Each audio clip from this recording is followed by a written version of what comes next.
Mm-hmm.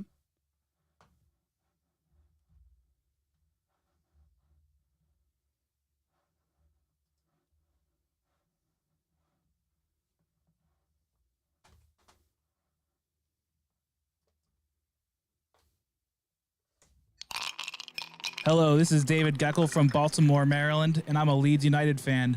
And we're back, bitches, and we're never fucking leaving. And you're listening to the DU Football Show. Not scoring no goals at Norwich ain't gonna fucking get you any closer to getting back. Sure isn't. Good. Here, a little That teaser. game covered. Little teaser. I was gonna say, championship corner gonna be real quick, and no more fun goals in either game. Not much happened. About it. We've already done that section. Let's start the show. Born in the land of Bowie, Maryland. Bred to be a fan of fucking Everton. Punch you in the eye and drink your rye. Sam Houston. Sam Houston? Arsenal fans have another Sam. AKA the fucking Gooner Graham. Stump of a lord. Looks great in shorts.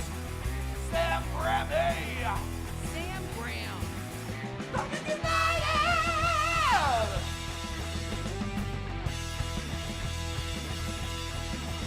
Fucking United!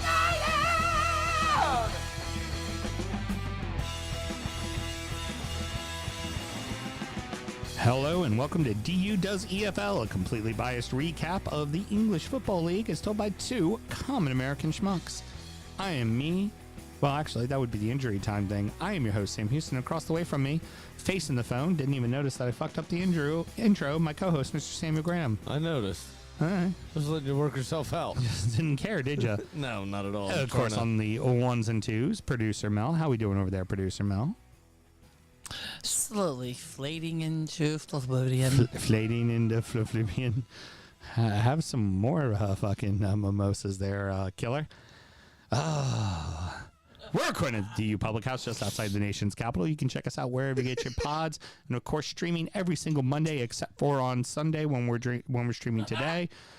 Should you want to chat with us, there is many ways that you can. Mr. Graham, tell the good people how they can get in touch. Absolutely. It's at DU Football Show on all the social medias. DUFootballShow@gmail.com to get in touch via email. If you want to support this show, it's patreon.com/DU Football Show. Of course, we can sign up to $5 a month to get all of our extra content. That includes Soundcheck, which is our actual sound check, and then Injury Time, which is our preview show of the upcoming action, or visit the DU Drip Shack, where you can purchase all of your fucking DU needs. The flyest of gear. That's it. We've got bucket hats. We've got cups. We've got mugs. We've got pint glasses. Got it all. We've got slides.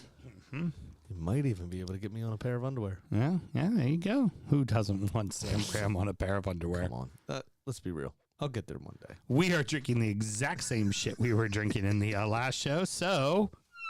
Championship Corner! I've fallen and I can't get up. Oh no! Hopefully going to be Southampton. Both games were 0-0. Nothing Yeah. to fucking talk about. I mean, Leeds probably had the better chances in Leeds and Norwich, but ultimately got no goals. The good news is that you're going back to your building, which you hope you're not going to lose 3 in a row in, which is what's happened. Yep. They're a lot like you were last season. It's a lot of young players. And I had Lars was over on Friday, and he was talking about the big shift he saw was after the last international break. 3 starters on that team all play for the Welsh team, and the Welsh team didn't qualify for the Euros. A bit of a drop off, and he felt like that was a direct relation to what happened for them for the end of the season. Well, the other thing, just 0-0 in both semifinals here, right? In both playoff games, first legs. This was like the first time you took a girl home. Yeah. Right. The very first time you took a girl home. Right. It's a bit tense. Yeah. Wasn't much going on. Right. You got some action. We played. But there wasn't... Nobody climaxed. Yeah, nothing accomplished. No one climaxed. Right. This was just feeling everything out. In the West Brom-Southampton game, which now goes back to Southampton, was also 0-0. Possession was greatly handled by Southampton, but shots on target were the same for both sides. Yes. So opportunities were the same, even though Southampton might have saw more of the ball. So goes to Thursday and Friday, where they'll each play each other. And they'll play in their buildings, and we'll see what happens. I'm going to try to make it up to Barflies on Thursday, hang out with Geck and watch the match. Nice. Yeah, Awesome. I'm going to do my best there. Yeah. League One saw Bolton lose to Barnsley 3-2, but win on aggregate to advance to Wembley, where they will be facing Oxford, who drew the Posh 1-1 to advance. And the two face off on Saturday at 11:15, 15 minutes after all the Premier League games kick off. Right, of course. So we will not be paying any attention to it. No, we're going to have to I'm hoping. watch at least highlights. But what you need here is Bolton. As we often see during the playoffs, right? It's a team that comes in with momentum. Right. Right. Bolton were a bit disappointed to not qualify automatically. Right. And then losing this last game, but advancing on aggregate is like a dodgy, boys, okay, we got through. But Right. so what I worry about is Oxford turning up, which I wouldn't necessarily be disappointed in. However, Bolton, from back in the day when I started following English football, Bolton were a mainstay. Right. You know, and somebody I paid attention to. I liked J.J. Okocha. I liked a lot of the players they had under Sam Allardyce. Right. Right. So I want to see them come back up. But if Oxford, who haven't been there in fucking ages, really, if Oxford were to come up, I wouldn't be disappointed either. I would say Oxford has been in and around it in League One in the playoffs for, the past 8 years. So Right. it So does it feel could like be they've their time. earned the opportunity to certainly be there. That's for damn sure. But it just, with this momentum shift and this kind of going into it with a bit of a damp squib for Bolton, I worry for them, honestly, in this final. And then here's the interesting one. League Two, Crowley Town came out and flat out demolished or dominated MK Dons 5-1, beating them 8-1 on aggregate. The bigger out story, though, is Crew Alexandra and Doncaster Rovers. In their last 12 games, Doncaster has gotten 32 points. Crew has gotten 10 points. So the hot team versus the cold team, right?